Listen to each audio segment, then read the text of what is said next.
भगवान श्री कृष्ण चंद्र महाराज के वचन सुनकर अर्जुन ने पूछा, हे भगवान, आपका जन्म तो आधुनिक अर्थात अब हुआ है और सूर्य का जन्म बहुत पुराना है, इसलिए इस योग को कल्प के याद में आपने कहा था, यह मैं कैसे जानूं।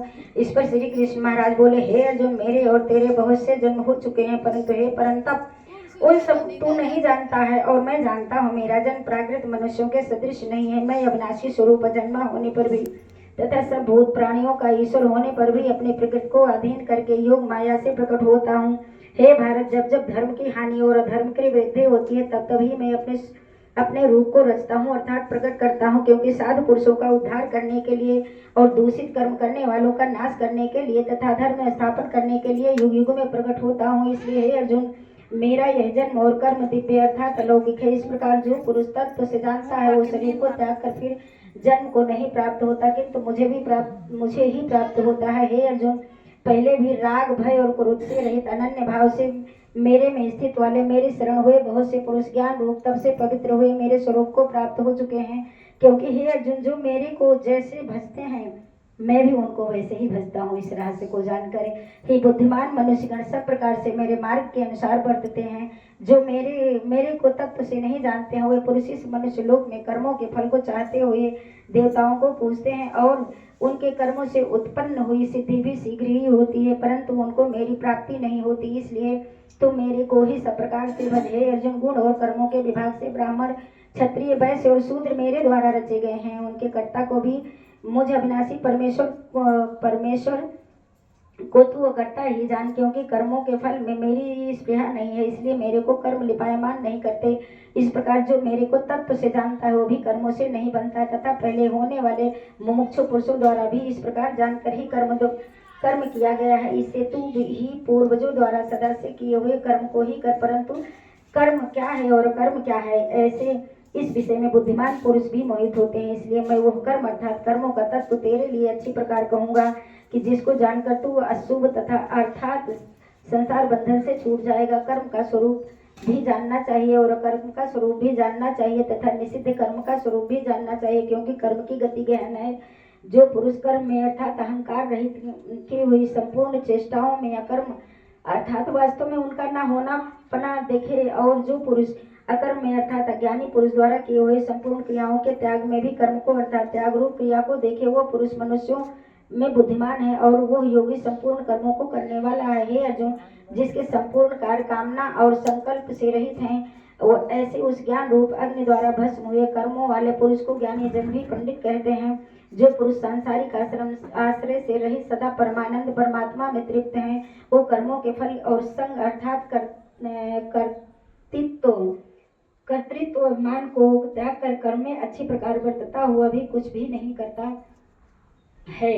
जीत लिया है अंतःकरण और शरीर जिसने तथा त्याग दी है संपूर्ण भोगों की सामग्री जिसने, ऐसा आशा रहित पुरुष केवल शरीर संबंधी कर्म को करता हुआ भी पापों को नहीं प्राप्त होता है। अपने आप जो कुछ आप प्राप्त हो उसमें ही संतुष्ट रहने वाला और हर्ष सुख आदि द्वंद्वों से अतीत हुआ तथा मत्सरता अर्थात ईर्षा से रहित सिद्धि और असिद्धि में समत्व भाव वाला पुरुष कर्मों को करके भी नहीं बनता है, क्योंकि आसक्ति से रहित ज्ञान में स्थित हुए चित्त वाले यज्ञ के लिए आचरण करते हुए मुक्त पुरुष के संपूर्ण कर्म नष्ट हो जाते हैं। उन यज्ञ के लिए आचरण करने वाले पुरुषों में से कोई तो इस भाव से यज्ञ करते हैं कि अर्पण अर्थात शुरुआतिक भी ब्रह्म है और हवि अर्थात हवन करने योग्य द्रव्य भी ब्रह्म है, और ब्रह्म स्वरूप अग्नि में ब्रह्म रूप कर्ता के द्वारा जो हवन किया गया है वो भी ब्रह्म ही है। इसलिए ब्रह्म रूप कर्म में समाधिस्थ हुए उस पुरुष द्वारा जो प्राप्त होने योग्य है वो भी ब्रह्म ही है।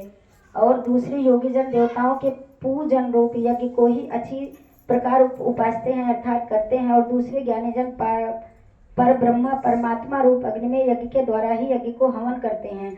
अन्य योगी जन श्रोत्रादिक इन इंद्रियों को संयम अर्थात स्वाधीनता रूप अग्नि में हवन करते हैं, अर्थात इंद्रियों को विषयों से रोककर अपने बस में कर लेते हैं, और दूसरे योगी लोग शब्दादिक विषयों को इंद्रिय रूप अग्नि में हवन करते हैं, अर्थात राग द्वेष रहित इंद्रियों द्वारा विषयों को ग्रहण करते हुए भी भस्म रूप करते हैं। दूसरे योगी जन संपूर्ण इंद्रियों की चेष्टाओं में तथा प्राणों के व्यापार को ज्ञान से प्रकाशित हुई परमात्मा में स्थित रूप योगाग्नि में हवन करते हैं। दूसरे कई पुरुष ईश्वर अर्पण बुद्धि से लोक सेवा में द्रव्य लगाने वाले हैं, वैसे वैसे ही कई पुरुष स्वधर्म पालन रूप तप यज्ञ को करने वाले हैं और कई अष्टांग योग रूप यज्ञ को करने वाले हैं और दूसरे अहिंसा तीक्ष्ण व्रतों से युक्त यत्नशील पुरुष भगवान के नाम का जप तथा भगवत प्राप्ति विषयक शास्त्रों का अध्ययन रूप ज्ञान यज्ञ के करने वाले हैं। दूसरे योगी जन अपान वायु में प्राण वायु को हवन करते हैं और वैसे ही अन्य योगी जन प्राण वायु में अपान वायु को हवन करते हैं तथा अन्य योगी जन प्राण और अपान की गति को रोककर प्राणायाम के परायण होते हैं। दूसरे नियमित आहार करने वाले योगी जन प्राणों को प्राणों में ही हवन करते हैं। इस प्रकार यज्ञों द्वारा नाश हो गया इस प्रकार यज्ञों द्वारा नाश हो गया है पाप जिनका, ऐसे ये सब भी पुरुष यज्ञों को जानने वाले हैं। हे कुरुश्रेष्ठ अर्जुन, यज्ञों के परिणाम ज्ञानामृत को भोगने वाले योगी जन सनातन पार ब्रह्मा परमात्मा को प्राप्त होते हैं और यज्ञ रहित पुरुष को यह मनुष्य लोक भी सुखदायक नहीं है, फिर परलोक कैसे सुखदायक होगा। ऐसे बहुत प्रकार के यज्ञ वेद की वाणी में विस्तार किए गए हैं। उन सबको शरीर मन और इंद्रियों की क्रिया द्वारा ही उत्पन्न होने वाले जान इस प्रकार तत्व से जानकर निष्काम कर्म योग द्वारा संसार बंधन में मुक्त हो जाएगा।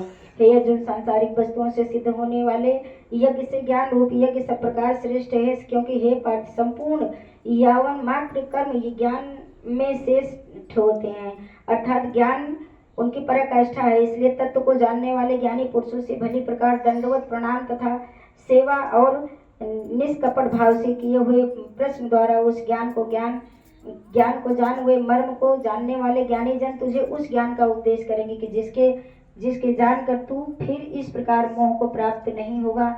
और हे अर्जुन,